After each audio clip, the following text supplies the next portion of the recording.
مات قوم وما ماتت مکارمهم، کچھ لوگ انتقال کر گئے مگر ان کے اچھے اخلاق نے انہیں زندہ کر رکھا ہے۔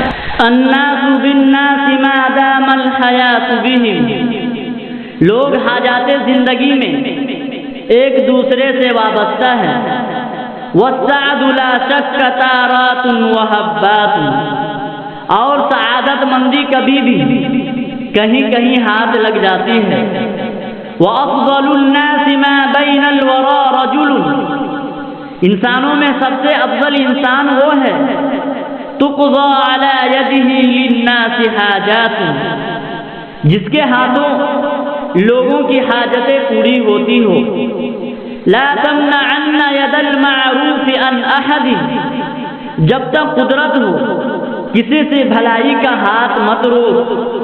ما دمت مقتدرا فالسعد تارات، اس لیے کہ نیک بختی کبھی کبھی حاصل ہوتی ہے۔ واشکر فضائل صنع اللہ، اللہ تعالی کی تقسیم کا شکر گزار بن۔ اذ جعلت الیک لا لک عند الناس حاجات، اس لیے کہ اس نے لوگوں کی حاجتیں اس سے وابستہ کی نہ کہ تیری لوگوں سے۔ قد مات قوم وما ماتت مکارمهم، کچھ لوگ انتقال کر گئے مگر ان کے اچھے اخلاق نے انہیں زندہ کر رکھا ہے۔ وعاش قوم وهم في الناس اموات، اور کچھ لوگ زندہ ہیں مگر ان کی حیثیت مردہ لاش کی ہے۔